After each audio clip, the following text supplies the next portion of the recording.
questão de, por exemplo, a gente vai separar esses capítulos para todos que estão no grupo ou para a gente que está participando da maneira mais ativa? Né? Eu não sei, essa é uma questão a ser colocada, né? Entendeu? Tipo assim, então somos nós três aqui.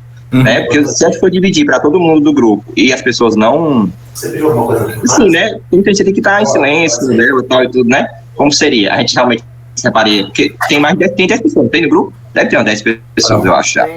Tem 10? Até mais. Eu acho melhor não se comprometer, né? A gente podia fazer essa chamada, né? Realmente, pelo menos essa chamada, né? De divisão. Eu queria ficar com um problema do mal, né? Ali é o capítulo 9, se eu não me engano. O 9, se eu não me engano. E porque me interessa particularmente esse problema do mal. Então, se eu fosse assim, escolher, né? Mas, assim, eu tô lendo, na medida do possível, os capítulos. Eu vou pro 2 agora, entendeu? O 1 tá completo. Então, se eu fosse fazer alguma coisa sobre o 1, já tem, entendeu? Eu poderia até falar hoje sobre o capítulo 1. Abrir o computador aqui, o fichamento. Inclusive, eu vou atualizar aquele fichamento, mandar para vocês atualizado, como é que ele tá agora, né? Mas o que me interessa é o capítulo 9, o capítulo do mal, que realmente é ali que vai me chamar a atenção. E se a gente for dividir aqui, né, cada um pegar um capítulo, eu fico com o capítulo do mal, que é, se eu não me engano, o capítulo 9. E aí a gente podia colocar lá no grupo e pedir o pessoal escolher, né? Enfim, não sei. O que a gente poderia fazer... eu acho... Fala. Não, a gente poderia fazer agora, por exemplo, como somos em 4 aqui, o Anael já fez o primeiro, a gente poderia dividir logo entre o segundo, o terceiro, o quarto e o quinto, entre a gente. E aí a gente lançava no grupo os restantes. O Anael pegando 9, o cara faltando 6, 7, 8 e 10, né? São 10, né? Beleza. Só um instantinho, gente. Chegou uma pessoa aqui pra eu ter que ir na porta. Só um instantinho. Tranquilo. Tudo bem. Como aí tu tá pensando como, Ítalo? Eu tava pensando assim, como você já fez o primeiro, né? A gente dividir só entre nós o capítulo 2, 3, 4 e 5. Porque que a gente se compromete em realmente fazer. E aí lança no grupo os outros, entendeu? E aí, se ninguém... vamos supor que ninguém se pronuncie. Aí é o tempo da gente estudar o nosso, a gente vai fazendo as reuniões, por exemplo, às quinta-feiras. E aí a gente, quando terminar, esgotar o quinto, a gente vai para os próximos, entendeu? Entendi. Um primeiro ciclo, né, assim? Fazer um primeiro ciclo. Porque aqui a gente sabe que a gente se compromete, né? Se deixar no grupo, aí pode ser que fique alguns vagos. Por exemplo, tu escolhe o 9, aí o Léo escolhe o 7, e aí, entendeu? Aí fica vago. A gente poderia fechar logo os 5 primeiros e depois os outros 5. Massa. Por exemplo, eu ficaria com 1 e o 2, porque lá tem o 1 feito, né? Por exemplo, 1 e o 2, eu ficaria com 1 e 2. Tu ficaria com 3 e 4. Perfeito. Tem fácil aí nos títulos do capítulo ou não? Tenho aqui no computador, eu vou ligar aqui, eu tenho que ver, eu ligo aqui, eu digo, cada um. Eu acho que tu mandou pra mim no WhatsApp, que aí a gente poderia escolher pelo tema, né? Como tu já pegou um, aí eu ficaria por último pra escolher, né? Verdade. Chega lá e escolher. Tô abrindo aqui o computador pra pegar aqui os temas. Peraí. Pegar aqui os temas. Ei, Leozinho, chegou a ler o artigo? Se eu cheguei a ler o artigo, eu? Não, Leozinho, Léo. Pronto, tava mudo aqui. Cheguei a ler o artigo já. Vai faltar agora partir pro livro, né? Ó, tá aqui, ó. Eu vou mandar no grupo. Que aí todo mundo vê. Ó, o conhecimento e a classificação dos seres divinos, né? É o primeiro. O segundo, parece ser bem interessante, né? A diferença entre as almas, os daimones, né? Heróis, arcanjos, anjos, deuses. Ele falando dos arcontes, né? Ó, Diego César entrando. Fala, Dieguinho. Salve, Dieguinho. Salve, rapaziada. Salve. Vai pegar o bonde andando, Dieguinho. Vai, tá de boa. Tá de boa. É comigo mesmo. Tá de boa. Ó, a gente tá falando aqui dos capítulos do livro, certo? Aí o primeiro, ó, é o conhecimento e a classificação dos seres divinos. Quando a El já deu uma estudada e já fez um breve artigo. Aí o segundo é a diferença entre as almas, os daimones, heróis, arcontes. Eu nem sabia que existia, tô vendo agora. Anjos, arcanjos e deuses. Aí o terceiro é sobre adivinhações. O quarto é sobre o problema do mal. O quinto e o sexto são sobre sacrifícios, né? O sétimo e o oitavo é sobre o simbolismo e a teologia egípcia. O nono é sobre o daimon pessoal, né? E o décimo, a união com os deuses por meio da teologia. Eita porra, é o satanismo aí, viu? É o demônio pessoal no livro 9. Foi mal, galera. Vamos lá. Ai. Muito bom. Sim, aí. Pronto, a ideia aí, diz a ideia de novo, a ideia do primeiro ciclo. Pronto, pra gente ambientar. A ideia do primeiro ciclo é assim, se são 10 capítulos, né, a gente poderia dividir, por exemplo, aqui a gente tem 5 pessoas, né? A gente poderia cada um se comprometer em estudar um capítulo e aí dividir em 2 séries, né? Só que aí no caso, o que acontece? O livro 5 e o livro 6 falam sobre o mesmo tema, né? Então a gente poderia ir até o 6º, seria o primeiro ciclo, e o outro ciclo é do 7º até o 10º, né?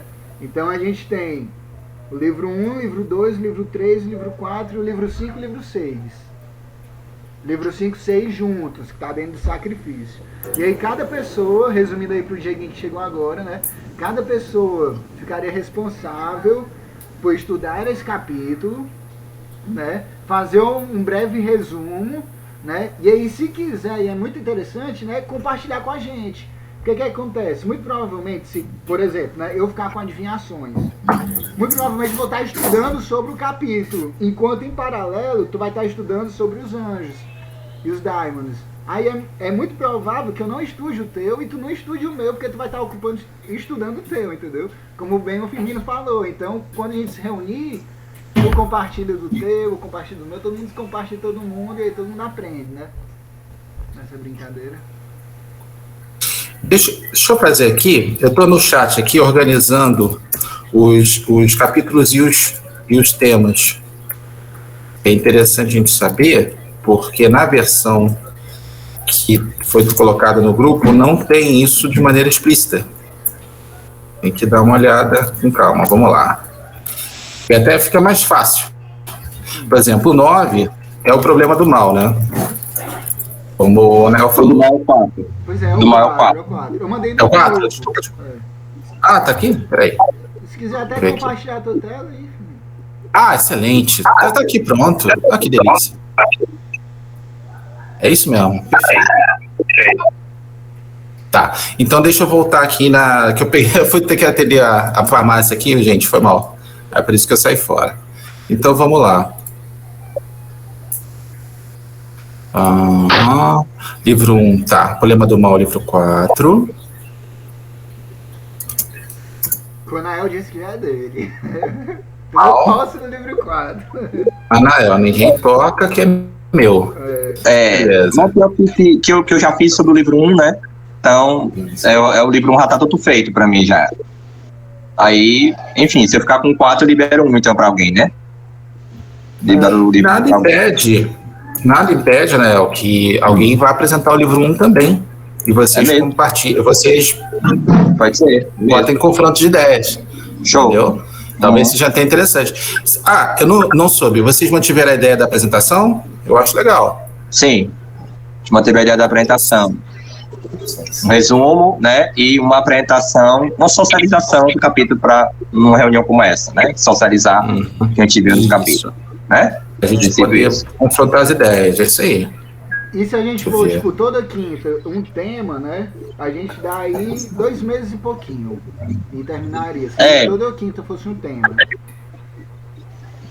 Verdade. Mas vocês não acham que numa reunião nossa dá para mais de uma pessoa falar de um capítulo, dá 2 apresentações, não? Numa reunião nossa? Você acha muita coisa? O povo gosta de falar. Mesmo. Não é nem falar da apresentação do capítulo, não. É falar da exposição de ideias depois da apresentação do cara. É mesmo. Isso aí pode demorar tempo. Verdade. Eu sugiro ser um de cada vez. 5 e 6 são sacrifícios? Nossa. Eu tô projetando uns 3, 4 meses. A gente ficar no Jamboree com uns 3, 4 meses. Tô projetando. Você tá pensando a gente poderia até o 4, qualquer coisa. E deixar o 5, 6 pro próximo ciclo. Ou seja, em 3 meses fazer até o 4 e depois dos desses 3 meses fazer dos 5 em diante. Pode ser. Vocês pensam em que frequência de encontros? Pois é. Se eu fosse falar por capítulo, talvez uma vez por semana seria melhor para tudo, né? Para não ficar mais rápido, né? Eu sei. Eu acho, eu também concordo com uma vez por semana, porque se deixar de 15 dias, eu acho que a tendência do grupo é indo esmorecendo, entendeu? Quando é toda semana, a gente coloca ali a regularidade, né? O compromisso. Verdade, até porque vai ficar gravado, né? Quem não puder participar, assiste depois, né? Pode ser, toda semana por mim. Ficando gravado. Aí a gente pode ver lá no WhatsApp, né, no grupo do WhatsApp, qual o dia que é melhor para a participação de todos. Imaginar tal dia da semana, tal horário. Entendeu? Para mim, por exemplo, se fosse quarta-feira de 7 horas, estava ótimo. Todas as quartas. Dia de volta, pra tu, tá bom, né? Quarta-feira? Como tá hoje, quarta-feira. Quinta-feira, por exemplo, pode ser. Quinta, ótimo. Também. Ainda a minha agenda ainda está flexível. Isso vai mudar no decorrer do ano, mas vamos aproveitar enquanto a agenda está flexível ainda. Deixa eu ver aqui. O que a gente pode fazer é, tipo, toda sexta a gente faz uma votação no grupo, né? Por mim, também, pra mim, por mim, tá bom. De quinta-noite pra mim tá bom, tá bom. Mas então, se beleza. a gente votar todo mundo na quinta, a gente tá aqui. já vai Maria. O bom de ter 5 aqui, que quem não participou vai ter que votar depois. Quem não participou vai ter que aceitar o que a gente decidiu. Não. Isso não é uma democracia, tá? Isso não é uma democracia. Diego, tu tá com alguma coisa ligada aí, Diego? Alguma televisão? Não, acho que tá tendo eco. Vou ficar ligado. Me ajuda a ler aí, pô. Musicista, o Diego se garante na viola, né? E aí? Sim. Aí a gente vai dividir logo agora. Vamos, né? Vamos dividir agora e qualquer coisa pegar de improviso o Anael soltar uns insights aí sobre o livro 1, pra gente ter pelo menos algum momento aqui filosófico, tal, de debate e tal. Né? Eu acho que seria interessante aí, a gente ir também até às 8, brincando. Vamos sair dessa. Se quiserem falar agora do livro 1, tá aqui na minha frente aqui. Deixa eu só perguntar pra vocês que já têm um contato maior com o livro. O tamanho de páginas dos livros, eles são mais ou menos equivalentes ou não? Sim. Pelo que eu li até agora, sim, tá mais ou menos na ideia. Eu tenho a versão em inglês, né? Aquela que acho que o Gabriel mostrou no fundo de um vídeo dele. É aquela versão que eu tenho. Então tá mais ou menos compatível. Acho que não tem tanta diferença, não. Se nós para pedir pro Diego fechar aí o Diego. Pronto. Show. Colocou não mudo. Não, tranquilo. Eu acho que cada capítulo é mais ou menos 50, 40 páginas, né? O que eu li tinha. Coloca no mudo, Coloca no mudo, Diego. O microfone. Assim, ó. Tá escutando. E aí deixou de ficar a conversa ali pra resolver as coisas? Eu acho que dá pra. Deixa eu ver aqui. Ele tá aí, tá? Dieguito. Você bota o microfone mudo. Consegui mudar. Pronto, show, vai. Isso, pronto. Gente, pronto. Então, assim, a gente vai dividir o capítulo de 1 a 5. 5 e 6, né? Porque o livro 5 e 6 é sobre os sacrifícios, né? Mas eu acho que a gente pode ficar até o 5 e deixar o 6, 7, 8, 9, 10 pro restante, né? Dá pra pegar até o 5. Né? Se a pessoa quiser pegar o 6, tudo bem, né? E o capítulo 1, como eu fiz um fichamento sobre ele, eu vou compartilhar esse fichamento no grupo, tá? Que é um fichamento novo, atualização. Eu fiz sobre o capítulo 1. E, assim, totalmente fechado. É aquela questão de que os deuses precedem o conhecimento. Eu vou falar só um pouquinho do capítulo 1, assim, pra vocês terem uma noção do que é que vem pelo capítulo 1. Quem quiser pegar o capítulo 1, eu vou ficar com o capítulo 4. Eu decidi, eu vou ficar, pode anotar aí. Eu quero pegar o problema do mal, certo? E aí, quem quiser pegar o capítulo 1, ele tem mais ou menos 50 páginas, né? Então, assim, eu achei... Quando eu tava querendo desistir, eu já tava terminando. Eu não vou ler esse capítulo todo. Não, quando eu tava terminando, eu digo, agora eu vou até o final. E aí... então, assim, capítulo 1, eu recolhi algumas coisas, né? É aquela coisa de que os deuses são anteriores ao conhecimento, né? Ou seja, que o conhecimento procede desse chão imemorial que é dos deuses. E ele vai responder às questões do Porfírio, né? Que o Porfírio colocou lá. E a obra todinha vai fazer isso, né? E ele vai responder algumas objeções, como, por exemplo, essa questão de que o Porfírio dizia, olha, magia, você quer submeter os deuses ao seu bel prazer, você não acha isso muito egoísta? Você não acha isso muito colocar o superior ao serviço do inferior, né? E aí ele vai dizer que, olha, você está compreendendo errado o que é a teurgia, né? A teurgia é para nós purificar a nossa alma, não é com essa intenção. Então, como aquilo que eu falei no grupo, sempre essa galera que vai defender a magia, ela sempre tem que começar se explicando do que é a magia, porque boa parte do ataque à magia deriva de uma mal compreensão da magia. Eu achei isso muito interessante. E no Pico vai ser assim, no Novares vai ser assim, a gente vai ver lá na frente. E também, esse primeiro capítulo, ele vai defender o porquê que nós precisamos da teurgia. Eu acho isso incrível. Porque o fundamento da necessidade de uma teurgia, ela vem do conceito da alma. Ou seja, eles tinham uma compreensão sobre a queda da alma, né? Sobre a queda não, queda cristã, né? Sobre o afastamento da alma em relação ao uno. Então havia um debate se essa alma estava totalmente apartada do uno ou se ela estava totalmente, ela tinha uma centelha, né? E aí parece que o Jambrick tem essa coisa de que, olha, a situação humana não é muito boa e é necessário a teurgia, ou seja, pela graça dos deuses. E antecipa um pouco o conceito de graça do Agostinho, né? Então é interessante pensar, ou seja, nós precisamos da teurgia porque existe uma teoria da alma, uma psicologia subjacente, né? Ou seja, uma teoria do cosmos e uma teoria da alma que fundamenta a teurgia. Eu achei isso muito interessante. E aí também, nesse primeiro capítulo, é o que ele vai dizer quais são os gêneros superiores, né? Aquela classificação, deuses, heróis, daimons e as almas. Esse primeiro quaternário eu achei muito interessante, né? Como é que ele vai... E vai... Eu coloquei um campanha não sei do quê. E é isso. E aí tem outras coisas também. Eu achei também outra como interessante, muito, muito interessante mesmo, capítulo 1, muito mesmo. Inclusive a gente estava, de certa forma, discutindo isso no grupo. É a questão do problema, eu chamei assim, né? Do problema da corporeidade do incorpóreo. Né? Ou seja, uma objeção de Porfírio. Porque o Porfírio vai levantar a seguinte questão, isso eu achei incrível.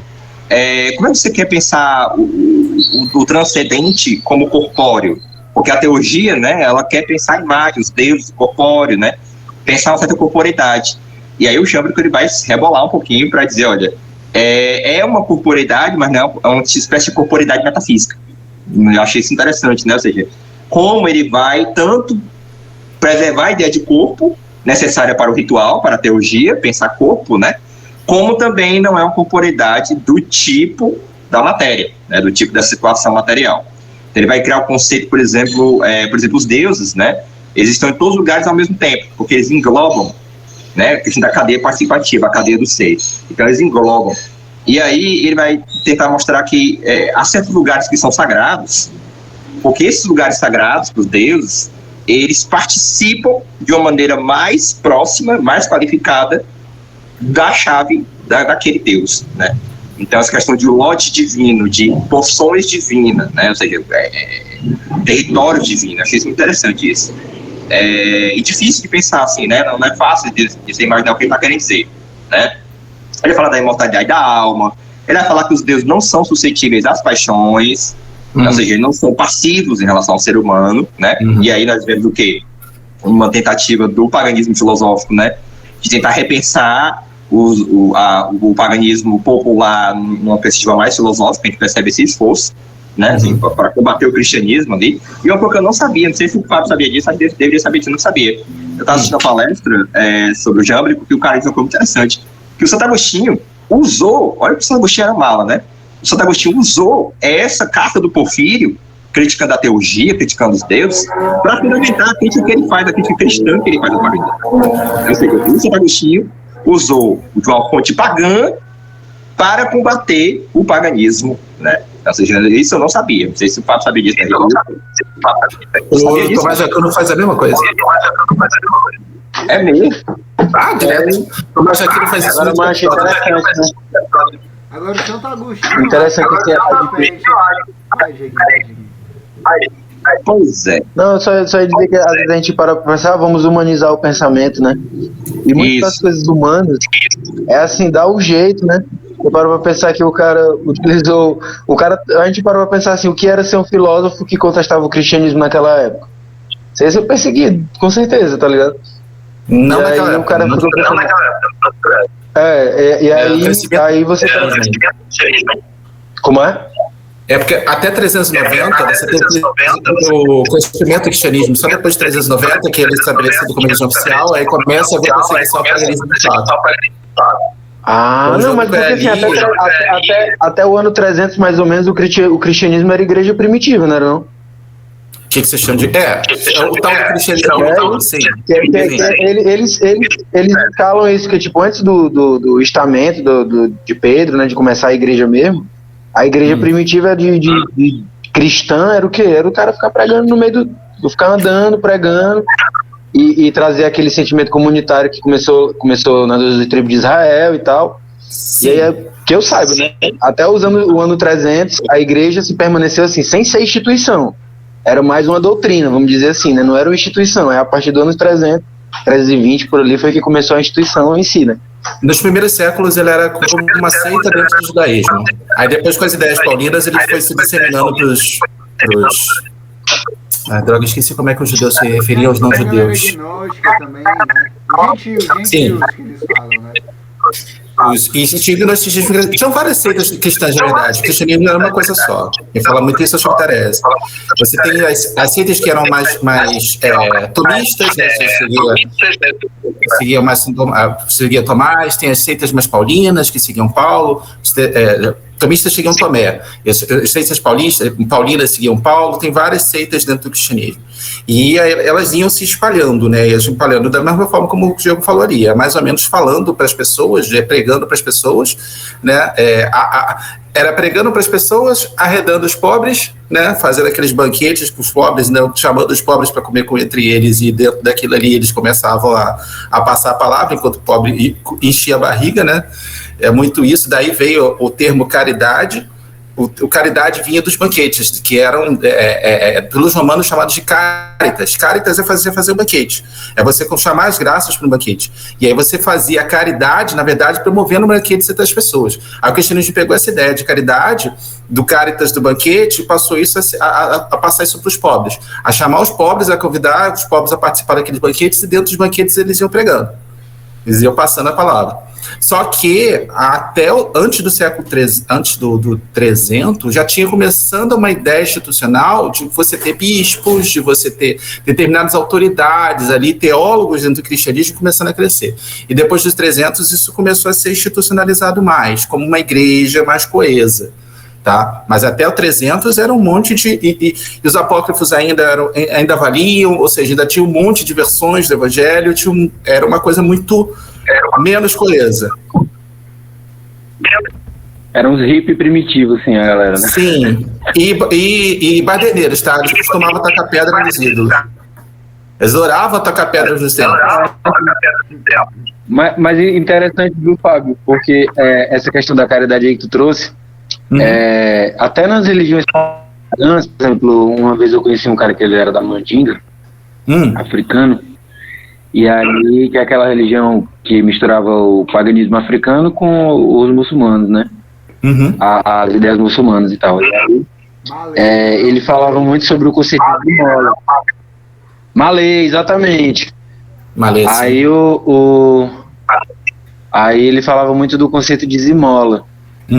Por exemplo, que ele ainda praticava algumas coisas de sacrifício animal e tal, e eu cheguei até a perguntar a ele sobre isso, né? Ele disse, cara, a gente mata sem crueldade e toda a carne vai ser distribuída na comunidade, porque ele morava na periferia, isso foi lá na África, né? Eu morei lá um tempo já, e aí ele morava na periferia. Ele dizia que quando tinha esses trabalhos pagãos, assim, de sacrifício de bode, animal, essas coisas, a carne, o expurgo desse sacrifício era feito através da esmola, que era o quê? Distribuía na comunidade a carne, que Deus matava, e depois aquela galera que não tinha carne para comer, pobre, desigualdade fodida, ia se beneficiar daquela parada, tá ligado? Aí eu acho que era assim, até até aproveitando isso aqui, eu acho que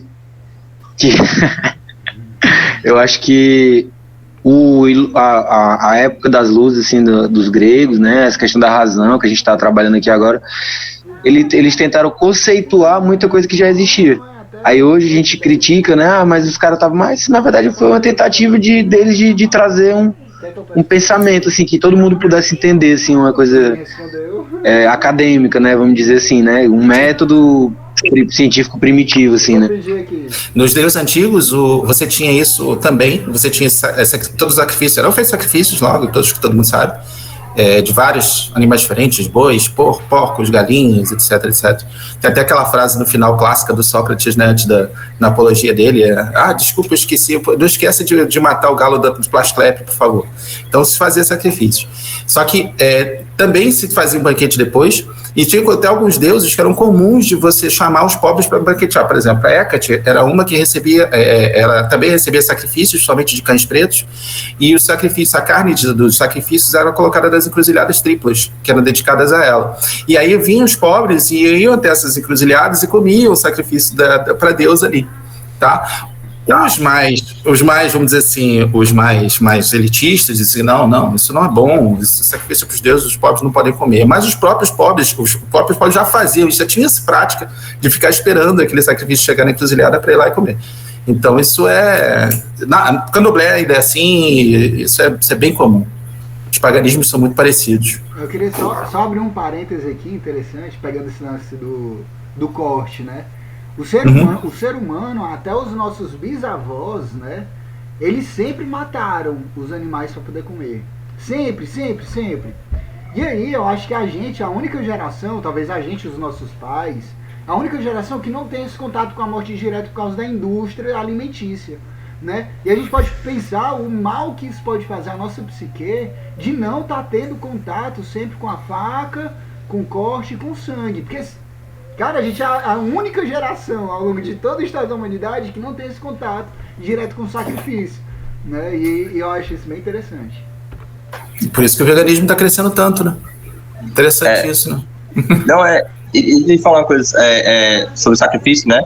Eu lembrei do Joseph Campbell, As Máscaras de Deus, né, do Oriente, que eu li, ele falando que o sacrifício do animal tem muito a ver com essa questão, eu achei interessantíssimo isso, não sabia, tem muito com essa questão de expurgar o mal de uma comunidade, a expiação do mal de Deus tem isso, né? Ou seja, parece que a ideia de que depois da psicanálise vai ver, né, de o mal, a energia libidinal tem que escoar por algum lugar, né? Então, achei interessante isso, ou seja, é como se todo o mal fosse concentrado ali para dali sair, a ideia de sacrifício, né? E aí, por isso, talvez, que o Jâmbrico vai colocar um sacrifício, né? Então, esse capítulo do sacrifício é seu, viu, Diego? Você vai ver o capítulo do sacrifício que você pegou aí. Você já pode fazer esse capítulo. Mas, enfim, interessantíssimo, a ideia do sacrifício, interessantíssimo. Do Ítalo Paulo aí também interessante. Do ectoplasma, né? Porque os xamãs, assim, os gnósticos, teúrgicos antigos, se a gente parar pra pensar, mas os caras não tinham escola, não. O Grimório, né? O próprio conceito do Grimório é o quê? O que é um Grimório? É o diário do cara. O cara ia lá fazendo as paradas, meditando, e não, deu certo, e anota, né? E aí, como é que os caras acessavam o ectoplasma e tal? Acho que eles usavam o sangue animal pra fazer essa função aí, né? Tinha. O sacrifício é uma ponte, né? Quando você faz o sacrifício, você abre o véu dos mundos, então você acessa o outro mundo diretamente.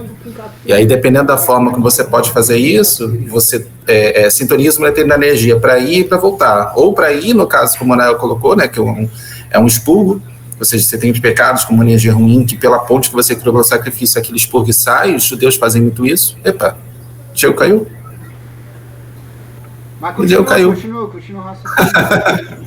Ou você tem o expurgo, que os judeus fazem muito isso, da ideia de bode expiatório, né? Ou seja, você tem a energia ruim que vai, ou você tem a graça, tá? Por exemplo, Candomblé, muitos sacrifícios são feitos nas iniciações. Então, não necessariamente é para a remissão dos pecados, às vezes é para você trazer uma graça divina através do sacrifício. Ele voltou.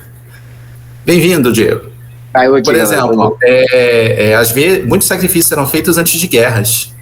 O Alexandre fazia muito isso. Antes dele ir para o Egito, ele fez uma hecatombe. Hecatombe são 100 bois, assim. O Alexandre o Grande tinha grana suficiente para matar 100 bois de uma vez. Ele fazia uma hecatombe para ir para a guerra, por quê? Porque ele queria atrair a bênção divina para o exército dele poder ganhar a guerra. Então, também tinha isso. Não é apenas o sentido de ida de expurgação de pecado, mas também o sentido de volta, de trazer as bênçãos, a graça da divindade para o que você quer fazer ali. Entendeu, Diego? Por exemplo, eu estava falando para eles, no candomblé se faz iniciação com sacrifício. Você mata, aí depende do animal que seja, e através daquele agé, que é aquele sangue ali que sai do animal, você consegue simular um nascimento, que a iniciação do candomblé nada mais é que o nascimento, você simula o nascimento de uma pessoa ali para a divindade. Alquimia pura, né? Sim, sem dúvida. Eu queria aqui trazer 3 perguntas, né, em relação ao que o Anel falou, e aí vocês falam e eu só escuto, né? Na teologia, né, a gente falou muito no grupo de um homem subindo, se elevando, né, e os deuses descendo, né? Pois bem, aí a pergunta é: os deuses, eles foram criados para o ser humano, ou o ser humano foi criado para os deuses? E a segunda pergunta: por que os deuses descem? Se o homem é muito menor e os deuses estão lá em cima, por quê? Qual o motivo deles descerem, deles saírem do que estão fazendo e descerem, enviar até o nosso encontro, se não for para se alimentar da gente? E se for para se alimentar da gente, é porque a gente também tem uma fonte de energia muito boa para eles, né? E aí eu queria entender um pouco desse paradoxo, né? Aí depois eu pergunto sobre o local sagrado, mas primeiro é isso, sobre a relação do homem com os deuses. E quem se alimenta de quem nessa brincadeira? Né? Posso tentar falar alguma coisa, Heitor? Pode falar. Cuidado, o problema aí é a concepção, aí eu acho que está esbarrando aí o que são os deuses. Tá? Primeiro, essa visão de que eles estão muito acima e nós estamos muito abaixo é uma visão filosófica, principalmente platônica. Platão meio que instituiu essa ideia da dualidade e separação. Desse ponto eu sou muito mais Aristóteles, eu sou muito mais imanente. Na minha visão, de algumas pessoas, na verdade os deuses não estão distantes não, eles estão dentro de todas as coisas. Já dizia Tales Mileto, tudo está cheio de deuses. Então os deuses estão em todas as coisas. Então, se os deuses estão em todas as coisas, eles participam de todas as coisas. Na verdade, eu irei além. As coisas só acontecem porque eles existem. Vamos imaginar assim, dentro da minha cosmovisão, Afrodite. Afrodite é o cio. Afrodite é a atração sexual. É porque Afrodite existe que os seres vivos se atraem e têm a pulsão de reprodução, de perpetuação da vida. Não é que Afrodite está na pulsão de perpetuação da vida. Afrodite é a fonte da pulsão de perpetuação de vida.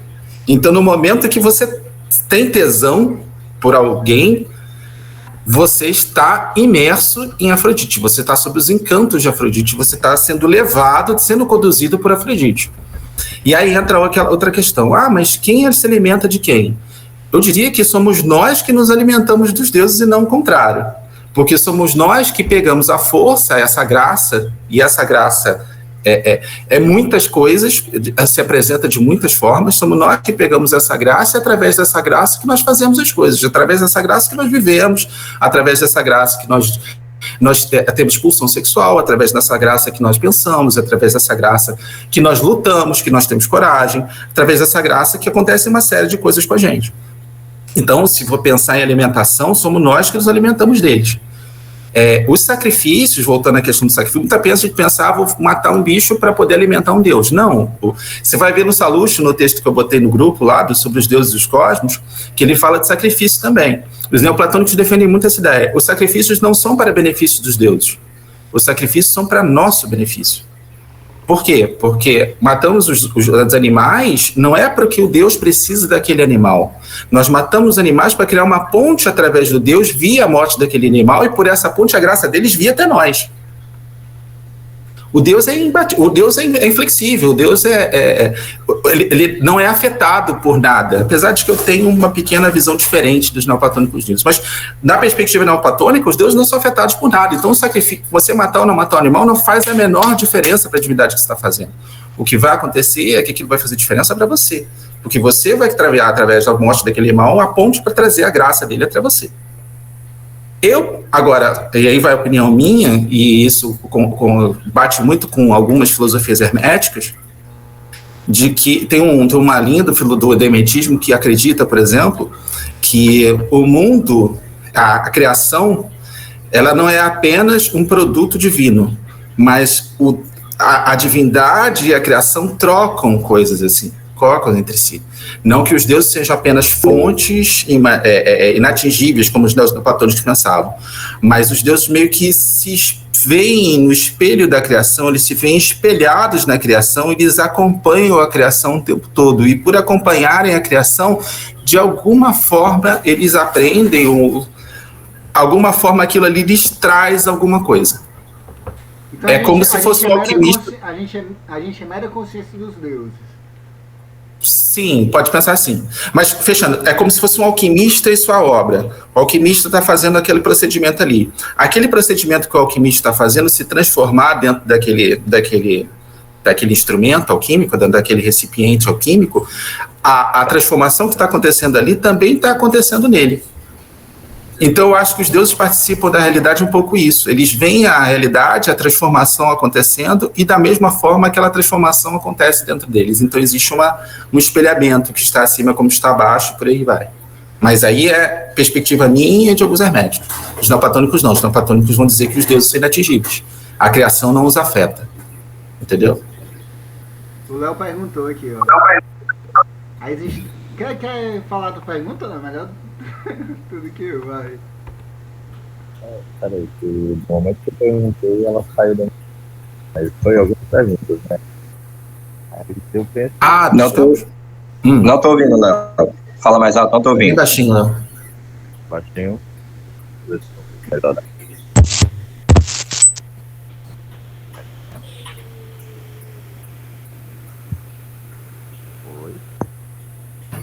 Fala, cara. Qualquer coisa eu posso ler, Léo. Qualquer coisa eu leio essa pergunta.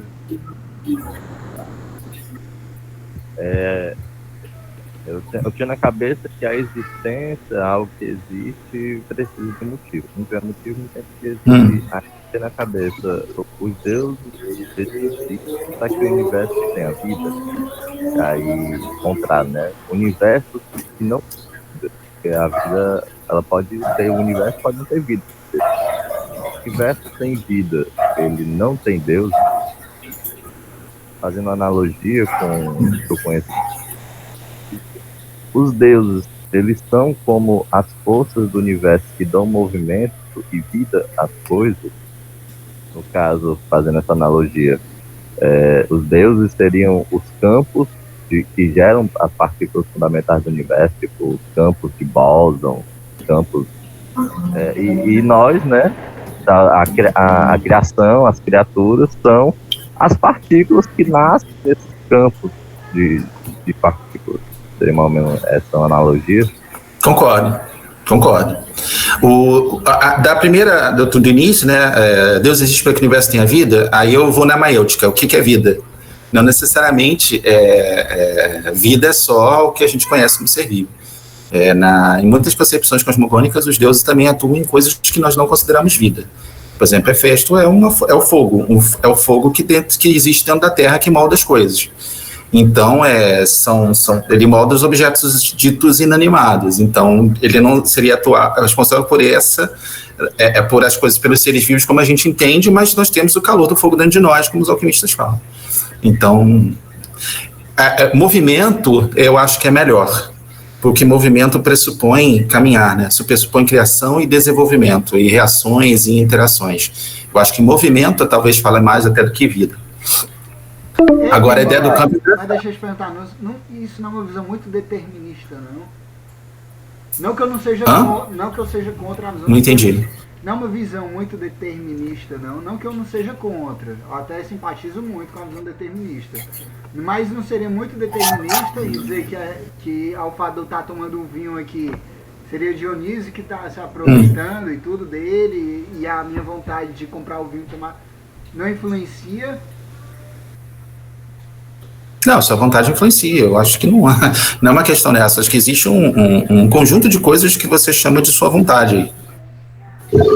Gente, só uma coisa. Aqui tá aparecendo para mim que esta chamada termina em 10 minutos. É porque é uma hora só. É Entendi. Não, assim, eu não pude ouvir, eu não consegui ouvir a do Léo, né? Sinto, não vou falar muito assim, mas pelo que eu peguei do que vocês estão falando aí, rapidinho essa questão é da natureza dos deuses, o Jâmblico diz, né, a benevolência. Então, o que acontece? Então, na teologia, eles devem porque eles são benevolentes, não porque eu estou mandando neles, né? Inclusive, é por graça deles. E aí, eles vêm até a mim para que nós se alimentemos dele, realmente, é a gente que precisa, né, dessa purificação. Mas tem uma coisa também que o Jâmblico fala, que quando a gente se purifica, a gente está purificando toda a natureza na gente. Então parece também que tem assim uma espécie de teleologia, né? Não vamos falar com esses termos, teleologia, de que na teologia a gente também trabalha toda a natureza. Então, a gente também está fazendo um trabalho de amor e de benevolência para a natureza quando a gente pratica teologia. Então tem essa dimensão soteriológica de salvação, né? E acho interessante isso. Aí a outra coisa que eu ia falar era meu Deus do céu, esqueci qual que eu ia falar. Essa questão sim, as tuas perguntas são as perguntas que o Porfírio vai fazer ao Jâmblico, né? Então, no The Mysteries, tem muitas questões que tu tá trazendo aí. Era o que você ia falar, antes que a chamada termine? Qualquer coisa. Esqueci de falar, tem outro ponto. Se esquecer, tinha um outro ponto aí que era. O local sagrado. O local sagrado. Tendo visto assim, o nosso altar pessoal, que muitas vezes o nosso magista moderno, né? A gente constrói nossa casa, nosso altar pessoal. E aí tu trouxe do local sagrado. Então eu queria que fizesse comparação entre o nosso altar pessoal e o local sagrado dos deuses, montanha e tal, ou tá dentro do coração, via cardíaca e tal. Oi. Desculpa te interromper, só antes da gente mudar de assunto, só queria também trazer a perspectiva, por exemplo, o culto tradicional africano, Yorubá, Umbanda, Candomblé. Sim. Quando eles vão falar de orixás, até dentro dessa pergunta do Ítalo, eles pregam que os orixás, a gente fala, a gente é filho de Oxum, filho de Xangô, né? Mas que os orixás, eles são forças da natureza personificadas arquetipicamente. Então, assim, é como se não existisse essa separação entre, nós somos a criação, eles são os criadores. Na verdade, eles estão agindo ali, por exemplo, a força da água, a força do mar, a força do rio, tudo são forças da natureza que são personificadas para a compreensão humana dentro de um arquétipo, assim, dentro de uma antropomorfia, para que as pessoas possam entender subjetivamente essa energia, né? Que ninguém é robô ou animal, né? Para poder entender as coisas sem lógica, né? Sem razão. Sim, isso aí, viu, Diego, é o conceito de essência, né? Então, essa essência, a essência nunca é fora, né? A essência é sempre a base, a raiz, né? De onde emana o essere, a essência como se fosse ser diluída. São minhas gatas, viu, gente? Estão brigando. Aí, o que eu ia falar era o Ítalo trouxe a questão da liberdade, né? Do determinismo. Pronto, era isso que eu ia falar, do determinismo. Faltam 6 minutos ali para fechar a chamada, eu vou dizer, do determinismo. É interessante tudo que tu fala, assim, eu entendi, né? Tipo, se tudo isso aqui é um trabalho do Uno, né? Desdobramento do Uno, e aí tem um conceito de emanação, né? Justamente porque o Uno não precisa do desdobramento. O desdobramento dos mundos é um efeito da plenitude dele. Então, não é porque ele precisa, né? Porque é um efeito. É como a lâmpada, né? A lâmpada acende, o efeito dela é a luz. Então, normalmente é a luz, que é meramente um efeito do mundo, mas não é um desejo dele. Interessante isso, que é diferente do cristianismo, né? Que Deus vai criar por amor e vai descer por amor, resgatar a humanidade, essa coisa toda, né? Essa questão do determinismo é porque o problema da liberdade ainda não está muito colocado na atividade. Assim, como a profundidade, por exemplo, em Santo Agostinho, por exemplo, né? E aí no idealismo alemão. Então, por exemplo, nessa atividade tardia, estava colocado, sim, o plano do livre-arbítrio, eles têm problema lá com a astrologia, os estoicos, né, vão ter com essa questão do determinismo, mas a questão para eles, me parece sim, né, posso estar enganado, me parece sim, que a liberdade seria justamente eu conseguir me conectar aos deuses. Então, o que para nós modernos seria uma perca da liberdade, né? É muito claro para nós, né? Eu vou perder, minha liberdade vai ser anulada pelo Deus, né? Para eles é o contrário. Para eles ou seja, isso é a liberdade. Ou seja, por que isso é a liberdade? Porque eu consigo escapar dessa forma do vazio, do mal. Entende? Ou seja, eles não vinham com uma perca da liberdade. Isso é muito comum. Fácil para nós, né, modernos, indivíduos, a gente pensa logo, poxa, isso é uma anulação do meu livre-arbítrio, né? Até porque o Santo Agostinho vai bater muito essa questão do livre-arbítrio, né? E aí eu penso assim, não, na verdade, para eles, né, a possibilidade de realizar a finalidade é a realização da liberdade. A realização da liberdade é perdê-la, entendeu? Sim, no sentido de... entendeu? Ou seja, a liberdade se realiza quando elas morrem, entendeu? Sim. Para eles era a realização da finalidade e, portanto, a felicidade. É bem aristotélico, né? A felicidade do homem de todas as criaturas é realizar aquilo que elas nasceram para fazer. E qual é a função do ser humano? A função do ser humano é simplesmente ser um elo entre a natureza e os deuses. Eu gosto dessa visão porque essa visão tira a centralidade do ser humano. Eu gosto de tirar um pouquinho a centralidade do ser humano, embora eu seja muito ligado ao humanismo e tal, mas essa ideia de que talvez a manifestação seja realmente um trabalho, né, dos deuses, e a gente é apenas um órgão nesse todo. Eu acho isso interessante, sabe, assim, de tirar essa centralidade do homem, porque eu acho que isso tira um peso das nossas costas muito grande também, eu acho. Você entende, né? Acho que a humanidade carrega muito forte esse peso da cruz, né? De vida, né? Muito forte esse peso. A responsabilidade da salvação, de queimar no exato, eu talvez não, né? Talvez a gente seja só uma da natureza, dos deuses, certo, tal. Gente, faltam 3 minutos, né? E talvez até o jeito dele, né? Eu queria que vocês falassem, ô Anael, o Firmino, sobre o local sagrado, o altar. Vocês vão botar esse tema rapidinho. Em 3 minutos? Tem pouco tempo, né? Assim, mas rapidamente, a questão do lote sagrado. Deixa eu só falar a questão do lote sagrado, a questão do altar, que eu já deixei isso no primeiro capítulo. Isso é muito claro. Eu entendi assim, né? É que o local sagrado, quando a gente monta uma igreja, um espaço para uma divindade, né? Tudo está participando dos deuses. Tudo está automaticamente participando dele. É o conceito de metexis, do grego, né? Mas por que o altar participa duplamente? O altar, ele que como participaria de uma maneira mais profunda, por quê? Porque existem chaves simbólicas, o simbolon, o sintema, né? Ou seja, as chaves é como se fosse uma linguagem divina que ali está colocado de um jeito e que ali cria uma escada com a divindade, né? Que é uma escada metafísica. Então, entre a divindade e entre o ser humano existe um elo, que é o elo simbólico, o elo do ritual, né? Perfeito. Então, esse lote divino, ele é como se fosse realmente uma espécie de escada. Ou seja, o símbolo constrói a escada entre os deuses. Como é? Eu sou o caminho, a verdade e a vida. Ninguém chega ao Pai senão por mim. Pois é. Está escada, né? Analogia. Agora, isso, o conceito de lote é um conceito difícil. É um conceito complicado de você imaginar. Por exemplo, o Jacob Boehme fala, né? O Jacob Boehme, ele fala que os anjos é uma corporeidade metafísica, não é uma corporeidade como a gente pensa o corpo, mas também não deixa de ser um corpo, né? Porque também tem que ser uma individualidade, Deus. Deus também tem que ter diferença entre eles. Como é que eles vão ter diferença entre eles? Seja no plano transcendental. É uma objeção do Porfírio, né? Como é que há vários deuses se pra lá, pra cima é tudo um? Como é isso? Como é que eles se diferenciam se eles não têm corpo? E aí o Jâmbito vai tentar trazer um arranjo de uma corporeidade que não é corpo. Por isso que é um conceito realmente problemático e difícil. Eu acho. Mas interessante pra caralho, né? Falta um minuto, gente. Um minuto, últimas palavras, Anael, Firmino, cada um dá uma luz. Um minuto dá pra falar. Vai ter outra sala ou por hoje é só, pessoal? Cara, eu acho, na minha opinião, que ficaria mais gostoso se a gente deixasse pro próximo. É aquele gostinho de ficar mais, entendeu? Vamos então fechar no grupo quem vai fazer cada livro. Fechou. A gente continua no grupo, bate-papo no WhatsApp. Eu vou começar puxando perguntas sobre o altar. E aí vocês continuam aí, a gente mete bronca, beleza? Tá gravado aqui, eu vou mandar pra Anael, subo no Drive. E acabou a conversa.